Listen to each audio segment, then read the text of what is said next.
से स्वागत है क्लास के अंदर और आप बच्चे जुड़ चुके हो EMRS, NBS, KBS, BPSC, HPSC की प्रिपरेशन कर रहे विद्यार्थी और आपके पास में अगर क्लास 11th और 12th है और कंप्यूटर साइंस और NCERT आपको पढ़नी है तो बिल्कुल आप एक सही क्लास के अंदर हैं। तो चलिए क्लास किससे कहानियां शुरू करते हैं डिबगिंग के साथ में।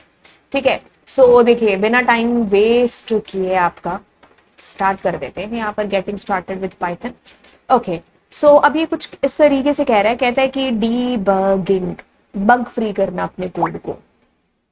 ठीक है, हमारा कोड या हमने कोई एक सॉफ्टवेयर है जो बनाया उसमें कुछ बग्स आ रही है। अब हमें वो पता चला कि वो बग्स हैं, तो वो जो पता करने वाली प्रोसेस है दैट इज टेस्टिंग। टेस्ट किया आपने और फिर जब आपको पता चल गया कि भाई ये इसमें एरर्स हैं, बग्स हैं, तो अब आप क्या कर रहे हो, उस प्रोग्राम को या उस सॉफ्टवेयर को बग फ्री है जो कर रहे हो, दैट इज डीबग करना। जैसे इसको पढ़ने से पहले, इसको समझने से पहले एक एग्जांपल लेते हैं। जैसे हमारी मम्मी कभी कभी चाय या फिर दाल या कुछ ऐसी चीज बनाती है ना घर पे, या खीर ही बनाती है। तो पहले मम्मी ने बनाया, अब मम्मी आती है और कहती है कि इसको टेस्ट करके देखो कैसी बनी है। अब उसके लिए मेरे को उस खीर को बनाना आना चाहिए कि नहीं, आती होगी तो भी ठीक है, नहीं भी आती होगी बनानी तो भी मैं टेस्ट तो खैर करके बता ही सकती हूँ, है ना। तो मम्मी ने खीर बनाई, अब मम्मी ने खुद भी चखी वो और शायद मेरे को भी है जो चखाई, है ना।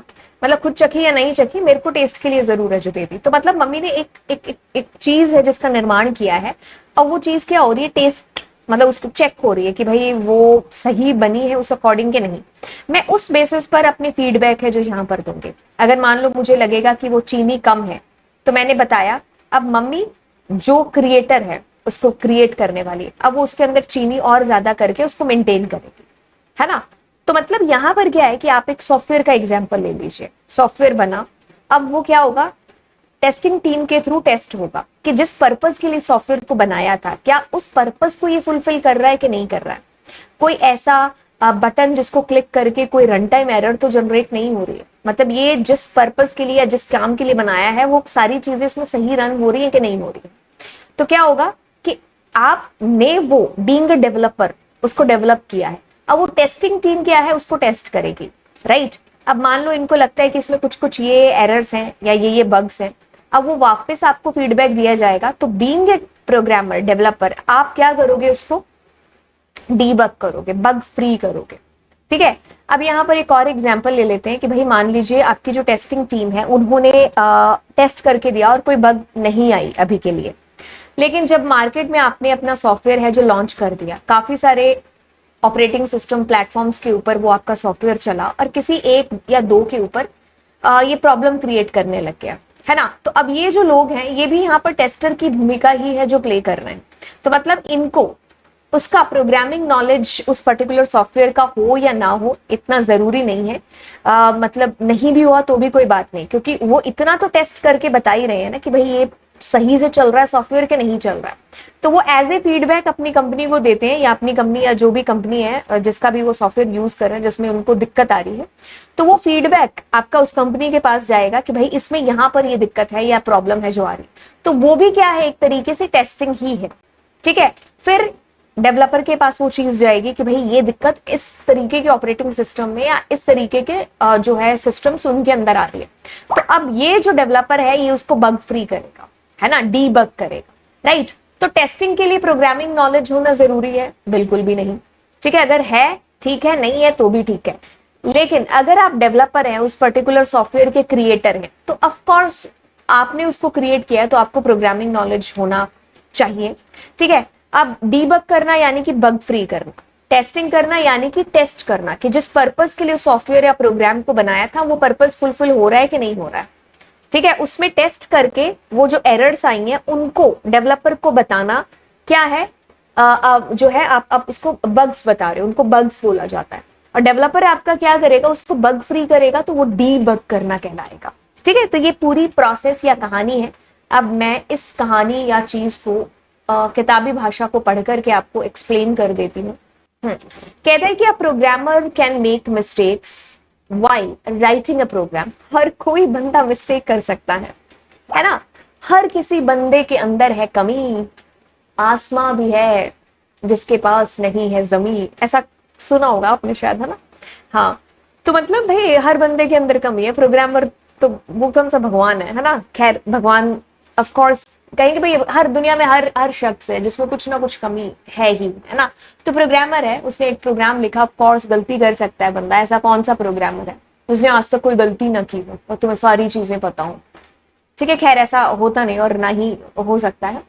वो बंदा जिसने कभी गलती नहीं की, दैट मीन्स उसने कुछ लर्न ही नहीं किया, सीखा ही नहीं। एक सेकंड, टिकना चाहते हो जिंदगी में, कुछ बढ़ना चाहते हो, तो गलतियां हिस्सा है, ठीक है, आपकी लाइफ का। Debugging. A programmer can make mistakes while writing a program and hence the program may not execute or may generate a wrong output. अगर वो कुछ गलती करता है तो ऑफकोर्स उसमें कुछ एग्जीक्यूशन नहीं होगा या फिर कुछ गलतियां होंगी, मतलब कुछ वो डिजायरेबल आउटपुट आपका आएगा नहीं। The process of identifying and removing such mistakes is known as bugs. वो जो एरर्स आती है उनको बग्स कहते हैं, ठीक है।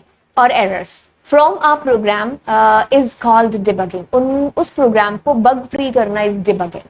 Errors occurring in program can be categorised, 3 category के अंदर है, syntax error, logical error and run time error. Okay, आगे चलते हैं और बात करते हैं यहाँ पर सबसे पहली एरर, सिंटेक्स एरर। देखिए, सिंटेक्स एरर बेसिकली तब हो रही होती है कि मान लीजिए हम यहाँ पर किस्सा कहानी और बात करते हैं कि भाई हमने अपने प्रोग्राम का सिंटेक्स लिखा, लेकिन हमने उसमें कुछ ऐसी गलती छोड़ दी कि जिससे ये हो कि भाई मे भी हो सकता है वो एक टाइपिंग मिस्टेक हो, या फिर मैं एक नई नवेली उस लैंग्वेज को सीख रही हूँ। अभी मुझे उस लैंग्वेज के जो रूल्स और रेगुलेशंस है ना वो बेसिकली नहीं पता है, ठीक है। तो अब अगर मैं उस लैंग्वेज के अंदर कोई ऐसी सिंटेक्स में गड़बड़ कर देती हूँ तो वो मेरी एक सिंटेक्स एरर हो जाती है, ठीक है। जैसे मतलब आपने उस लैंग्वेज के रूल्स को फॉलो नहीं किया, किसी का प्रिंट का पी बड़ा था छोटा कर दिया आपने, है ना, सॉरी छोटा था आपने बड़ा कर दिया, तो आपको उस लैंग्वेज का या तो इतना अभी आप नए नवेले को लैंग्वेज सीख रहे हो या फिर टाइपिंग मिस्टेक आपने उसके अंदर कोई ऐसी कर दी, ठीक है। Like other programming languages, Python has its own rules. Her language के अपने ऑन रूल्स है। जैसे किसान को अगर आप लिखोगे तो हिंदी भाषा का रूल है ना कि ऐसे ही लिखा जाएगा। अगर आप ऐसे लिखते हो तो क्या होगा, नहीं लिख सकते हम लोग ऐसे, है ना। तो ये हिंदी के रूल्स को फॉलो नहीं कर रहा है, इसको देख करके लगेगा कि भाई बंदे को हिंदी नहीं आती है। वैसे ही पाइथन के अगर आप रूल्स फॉलो नहीं करेंगे तो दैट मीन्स ऑफ कोर्स हम नए नवेले हैं, कच्चे हैं अभी पाइथन के अंदर, जो उसके सिंटेक्स में गलती कर रहे हैं। तो हर लैंग्वेज के अपने रूल्स हैं, तो वो उस पर्टिकुलर सिंटेक्स को फॉलो करती है। जैसे इसमें इंडेंटेशन एक रूल के तौर पर आता है।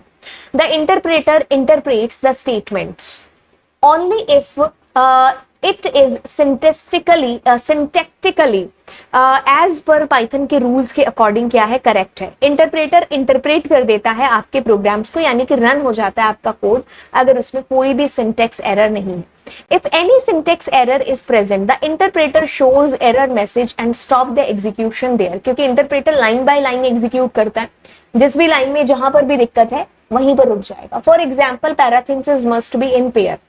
आपको पैराथिंसिस में कुछ ऐसे था लेकिन आपने क्या किया, ऐसा ही किया सिर्फ, ठीक है, उसको क्लोज नहीं किया, या फिर उसको ओपन करना भूल गए, उसको क्लोज कर दिया।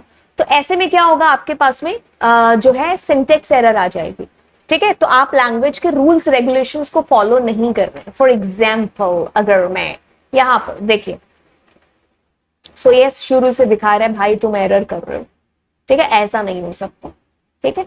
तो मैंने यहाँ पर ऐसा कुछ यूज करने की कोशिश की, ये क्या है, नो, आप ऐसा ना ही कर सकते, ठीक है। तो ये दिक्कत आपके पास में बेसिकली आ गई।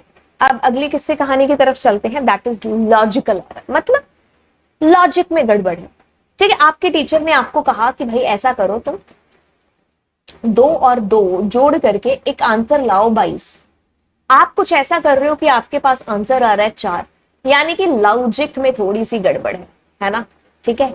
तो बस वही चीज है कि भाई आपका जो डिजायरेबल आउटपुट है ना वो नहीं आ रहा, आपका प्रोग्राम रन हो रहा है, सब कुछ हो रहा है सही से, लेकिन डिजायरेबल आउटपुट की जो चाहत है ना वो नहीं पूरी हो रही, ठीक है। तो भाई लॉजिक में गड़बड़ है, तो वो लॉजिकल एरर है। जैसे कि आपके वो प्रोग्राम्स बनते हैं ना, ये वाले, है ना, आपने ये वाले प्रोग्राम्स, है ना। तो अब मैंने ये वाला मैं बनाने की पूरी कोशिश कर रही हूँ, लेकिन मेरे पास मेरा output is coming like how, ठीक है, या फिर कुछ ऐसे मेरा आउटपुट आ रहा है, मतलब सही desirable output is this but you are finding here output this, ठीक है। So that is logical error, ठीक है, अभी मेरी क्लास का टाइम हो रहा है 8:30, 1 मिनट पड़ा है, तो मैं जैसे ही उस क्लास से फ्री होती हूँ तो यहीं से दोबारा कंटिन्यू करती हूँ। तो चलिए, यहाँ से हम लोग दोबारा अपनी चीजों को, अपनी कहानियों को शुरू करते हैं, और जो कि है लॉजिकल एरर के साथ में। अब कहानी ऐसी है कि लॉजिक में गड़बड़ होना, लॉजिकल एरर। सारी प्रोग्रामिंग में से आप पे पंगे यही है कि लॉजिकल एरर है ना, इसी के पीछे तो हम भागते रहते हैं कि desirable output is something else, और कुछ गेट आपके कुछ और हो रहा है। Logical error is a bug in the program that causes it to behave incorrectly. आपका प्रोग्राम उस तरीके से बिहेव नहीं कर रहा जिस तरीके से आपको कराना चाहिए। A logical error produces an undesired output but without abrupt termination of the execution of the program. मतलब आपका प्रोग्राम अचानक से कुछ ऐसे बंद भी नहीं हो रहा है, कुछ ऐसे गलती भी नहीं है, बट डिजायर्ड आउटपुट भी तो नहीं आ रहा है। Since the program interprets successfully, even when logical errors are present in it, it is sometimes difficult to identify these errors. The only evidence to the existence of logical error is the wrong output. While walking backwards from the output of the program, one can identify what went wrong. तो basically क्या है कि आपका computer जो भगवान है ना, देवता है, वो इस एरर को ढूंढ करके नहीं देता है, because computer is a machine. ठीक है, तो मशीन थोड़ी ना आगे से चल के बताएगी अरे भाई तुम्हारी मैम ने तुम्हें सिंपल इंटरेस्ट दिया था, तुमने फॉर्मूला गलत लिखा है, ऐसा नहीं बोलती मशीन, है ना।